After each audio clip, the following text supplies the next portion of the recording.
This is another sign of the times, an analysis, and a commentary. Jeremiah chapter 47, verse 5. Baldness will come to Gaza. Ashkelon has been silenced, O remnant of the valley plain. How long will you keep making cuts on yourself? Ah, the sword of Jehovah. How long will you not be quiet? Go back into your sheath. Take your rest and be silent.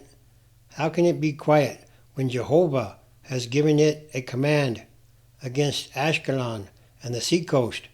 There is where he has assigned it.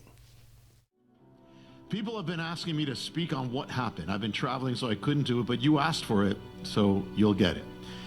We are not to be against any people. The ministry here, Hope of the World, has compassion projects for the people of Israel and also for the needy of the Arab peoples. But we also have to stand against what is evil. On the morning of the first Sabbath of October, while Israelis ready to celebrate the finale of their autumn holy days, Simchat Torah, which means the joy of God's law, it was set to be one of the most joyous celebrations of the Hebrew year.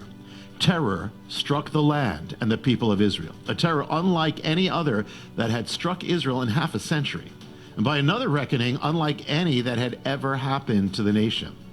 What would be the worst massacre of Jewish people since Adolf Hitler and the Holocaust? The enemy entered the land by sea, by air, from the Gaza Strip. Thousands of rockets fired into the dwellings of the Israelis, bringing destruction as Islamic gunmen broke through into Israeli territory, coming in by vans, foot, motorcycle, by boat, by paragliders, and carrying machine guns. They entered into Israeli towns, streets, farms, kibbutzes, villages. They found young families in their beds and murdered them, fathers and mothers, children, old men and women, the most young and innocent. Those they didn't murder, they took away with them bound as hostages. They terrorized them, brutalized them, raped them. Among them were those who had survived the Holocaust. Young men and women at a party held in the name of peace were abducted, brutalized, murdered. Peace activists were murdered. The lifeless body of a mother of an infant was spat upon and paraded around the city to cheers and joy.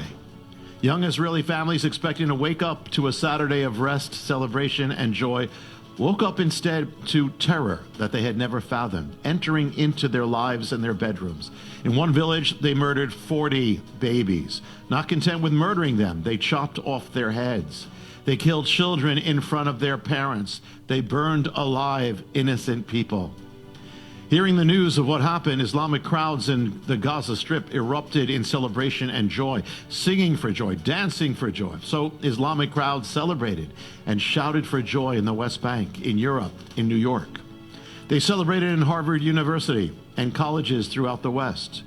On the day of Simchat Torah, the joy of God's law, when Israel was to rejoice, Israel's enemies were the ones rejoicing, and rejoicing in bloodshed, terrorism, savagery, and murder. Let's go behind it.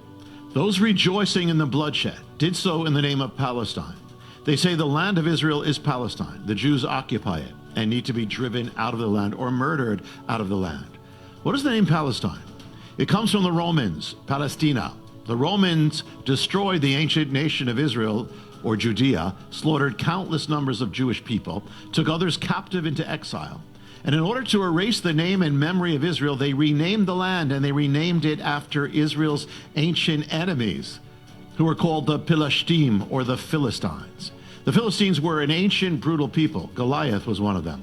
The word Palestinian, what does it mean? It actually means Philistine. The word Palestine actually means the land of the Philistines.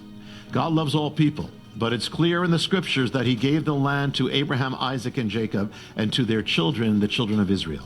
The word Palestine, or Palestina, is part of a war against the promise that God gave and the will of God. To use the word Palestine to speak of the land of Israel is to take part in a war that goes against the word and promise and will of God. What about Gaza? The Gaza Strip, is there anything behind it? There is, something ancient. The city of Gaza on the Gaza Strip is in the Bible. Who lived there? The Philistines lived there. They particularly dwelt by the sea, the western coast of the land of Israel. Much of their headquarters match up with the Gaza Strip and its surroundings. The Gaza Strip were the headquarters of the enemies of Israel in ancient times. So it is again. What we were witnessing in the news was part of an ancient war. In ancient times, the Philistines launched attacks on the people of Israel. They plotted invasions. They carried out death and destruction from the Gaza Strip. So it happened again, the replaying of an ancient war. In ancient times, when Israel was struck or weakened, the people of Gaza or the coastal strip of the Philistine area would rejoice in celebrations. Well, they did it again. They rejoiced at what they saw as the weakening of Israel. They rejoiced over the killing of Israelis and the shedding of blood. Did they do so intentionally, replaying what took place in ancient times? No, they did it unaware of the ancient act. King David himself spoke of it. When the Philistines killed the Israeli king Saul and his son Jonathan in battle, David mourned over it, and he said this. He said, "Tell it not in Gath," one of the Philistine cities, the region of Gaza. "Proclaim it not in the streets of Ashkelon," another city in the region of Gaza. "Or the daughters of the Philistines will rejoice. The daughters of the uncircumcised will celebrate." So too God, through the prophet Isaiah, tells the Philistines of the Gaza Strip and its surroundings, who would celebrate over Israeli deaths, in this case, the death of the Israeli king, King Ahaz, "Do not rejoice, Philistia," or "Do not rejoice, Palestine, all of you, because the rod that struck you is broken. The Lord has founded Zion." It's all replay. Now, you've heard of Israelis being abducted, humiliated, abused, wounded, taken captive, hostage into the city of Gaza, and held there. Well, there was an Israeli who was also wounded, humiliated, abused, taken captive into the city of Gaza. His name was Samson, and the end result was that Gaza was left in the ruins of its temple. To invade the homes of families asleep, to murder children in front of their parents, to kill their babies in their cribs, to behead them, what is that? That is demonic. It's the fruit of an evil, demonic mindset and a spirit that celebrates bloodshed and destruction of the innocent.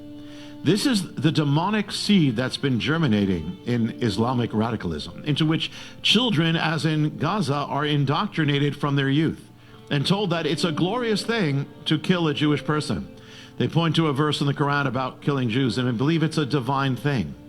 It wasn't just that the people of Gaza celebrated. Students at our elite Ivy League colleges in the West, such as Harvard, they also celebrated. Chapters of BLM, Black Lives Matter, cheered on the killing and the bloodshed, the decapitation of children. One chapter actually had a picture in which they glorified a terrorist paragliding into Israel to murder innocent men, women, and children with machine guns. But they said that they were for the destruction of Israel from the beginning. And that same organization also said it was for the destruction of the family. Hollywood celebrities that threw in their enthusiastic support for BLM could not even throw a crumb of support to the fathers and mothers and children who were slaughtered in their home. Jew hatred, like evil, is a sickness. It transcends politics, the left or the right. There were extreme right-wing groups as well that also blamed Israel. And so it was also marked by Hamas for that Sabbath day in Israel. But what exactly is that word that occurs in Psalm 55? The actual ancient Hebrew word, listen, is the word Hamas.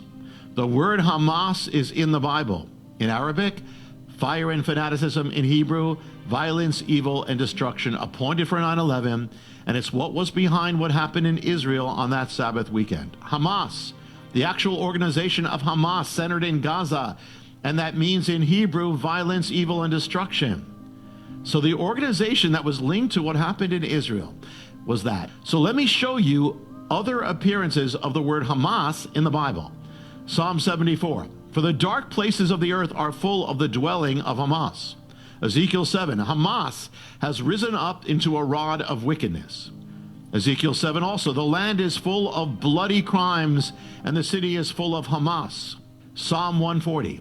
Keep me, O Lord, from the hands of the wicked. Preserve me from the man of Hamas, who has purposed to overthrow my goings. What else did the Bible say about what happened? And what does this have to do with end-time prophecy? And what about the mystery that foretold the day it happened? We'll get to that. Psalm 83 says, this. It speaks to God. It says, your enemies make an uproar, and those who hate you have exalted themselves.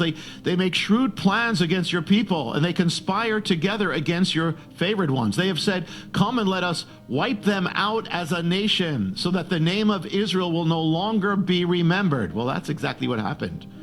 They conspired together, it goes on, with one mind. The tents of Edom and the Ishmaelites, Moab and the Hagrites, Gebal, Ammon, and Amalek, Philistia with the inhabitants of Tyre. Assyria also joined them.